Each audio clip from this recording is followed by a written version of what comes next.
Now, I'm going to start off with saying that I'm a huge fan of the 2020 Seoul Dynasty roster. Prophet, Badoshin, and Gesture are some of the best players I think have ever touched this game, but it's no secret that the Seoul Dynasty have been struggling this season. From dominating in their performances at the beginning of the year, to losing against some of the more middle-of-the-pack teams in their division, suddenly in their Week 14 game against the Shanghai Dragons, they came out on top with a 3-2 map score, which before they lost 0-3 to the Shanghai Dragons, which begs the question, is the Seoul Dynasty really a top-tier team? In Season 2 Stage 1 of the Overwatch League, they were able to test their roster again, making it to the semifinals before being knocked out by a then overpowered Vancouver Titans roster. They had their chance against the Vancouver Titans again, however.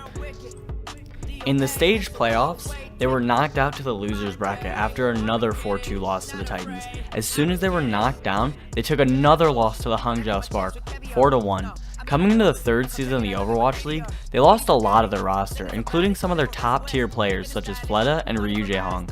They weren't going to come into this new season without a stacked roster. Picking up a lot of the London Spitfire, a roster which had won the inaugural season of the Overwatch League, adding Prophet, Gesture, and Badoshin, as well as some of their older players still on the roster, such as Marvel and Toby. Most people had really high expectations for the Dynasty coming into Season 3. And they delivered, with their first performance against both Los Angeles teams resulting in 3-0s, and it was looking like they were going to dominate their region until they got to Shanghai. With a landslide victory in favor of Shanghai, 3-0ing the Dynasty, the following weeks weren't much better, with Seoul losing 3-0 to Guangzhou and Hangzhou, who they had beaten a few weeks prior. Many people were confused about the hype of Seoul and what they were going to do next. Coming into their next game, no one predicted Seoul was going to win any maps against the Shanghai Dragons. To everyone's surprise, Seoul won 3-2 over the Shanghai Dragons, one of the biggest upsets in a long time.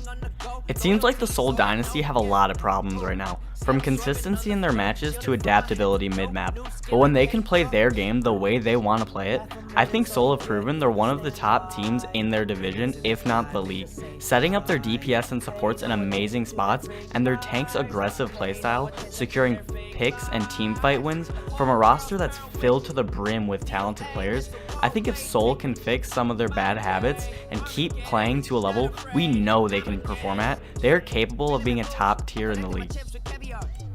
But what do you think about the Seoul Dynasty? Do you think they can be one of the best teams in the league, beating out teams like Philadelphia, Shock, and Shanghai?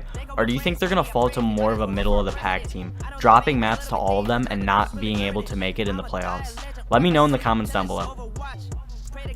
And remember to like and subscribe for more Overwatch League related content in the future. I just started this channel and I'm seeing what kind of videos people might like. I'm really into Overwatch League and I like analyzing it and just talking about the teams, so if you guys are into that, make sure you drop a subscribe and a like and everything, and I will talk to you guys in the next video.